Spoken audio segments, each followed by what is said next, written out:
A warthog weighs 150 pounds. It stands 2 feet tall at the shoulder. And it can open a lion from sternum to groin in under 3 seconds. Those curved tusks aren't decorative. They aren't for digging roots. They are upward rotating blades engineered by 20 million years of evolutionary pressure to do one thing: penetrate soft tissue at close range. Most prey animals run. Most prey animals hide. The warthog does something different. It turns around. It charges back. And at the moment of contact, those tusks rotate upward at speeds biomechanists have clocked near 60 miles per hour, faster than a professional boxer's jab, faster than most humans can perceive with the naked eye. You don't see the cut. You see the aftermath. This is the story of a weapon most people dismiss until they're standing in front of it. Forget the tusks for a moment. Start with the neck. A warthog's neck muscles account for nearly 30% of its total body mass. That's not proportional to its size, it's extreme even by African megafauna standards. Those muscles exist for one reason: to drive the head upward with explosive torque. The upper canine tusks, the ones that do the killing, can reach 25 inches in adult males. They curve outward, then sweep upward in an arc. When the warthog charges and drives its snout low to the ground, it's not attacking from above. It's attacking from below. The tusks enter under the ribcage. They travel upward. They rotate. That rotational force is what separates a puncture wound from disembowelment. A straight blade stabs. A rotating blade tears. Surgeons use rotational mechanics in scalpels for the same reason: controlled rotation maximizes tissue separation per unit of force. The warthog discovered this principle before surgery existed. The lower tusks sharpen the upper ones. Every time the animal closes its mouth, the lower canines grind against the upper, a self-sharpening biological whetstone running continuously throughout the animal's life. By the time a male warthog reaches full maturity at 6 years, those tusks have been honed millions of times. They are not blunt instruments. They are precision tools. Recorded attacks on leopards, hyenas, and humans all share one pattern: the wound is never superficial. The tusk enters, rotates, and withdraws. What comes out with it is catastrophic. You probably weigh somewhere near 150 pounds. So does a large warthog. On paper, that's an even fight. It isn't.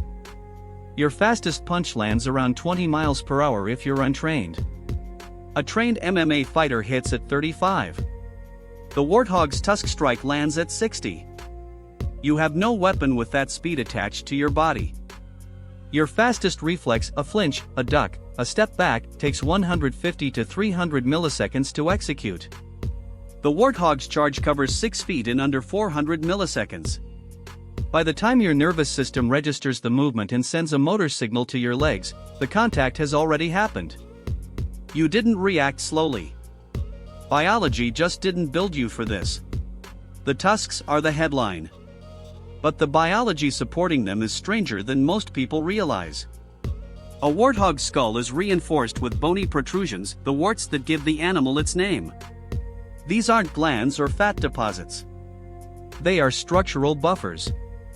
They protect the skull during combat with rival males, who strike each other with tusk-to-face contact repeatedly during mating season. The skull can absorb impacts that would fracture a human orbital bone with routine force.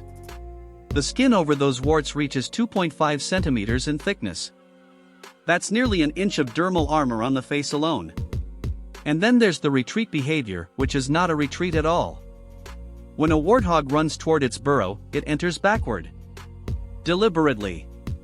It spins at the entrance and backs in so that its tusks face outward. Any predator that follows gets tusks in the face at point-blank range. Leopards have learned not to reach into warthog burrows. Hyenas have learned not to follow them underground. The animal turns its only vulnerability, the burrow, into a kill zone.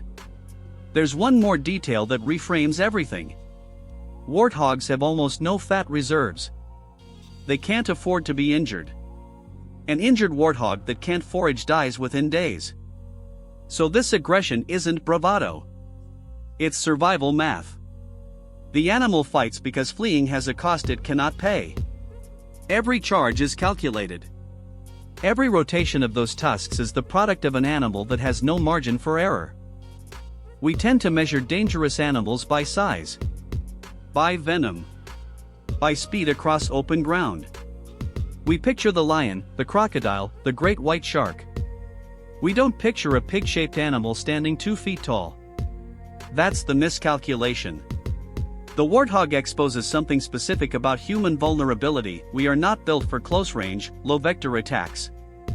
Our defenses, our instincts, our anatomy all assume threats come from in front of us, at chest height or above. The warthog attacks below that plane. It attacks fast. It attacks with a self-sharpening rotational weapon attached to one of the most muscular necks in African fauna. We survived as a species by building tools, by using distance, by coordinating in groups.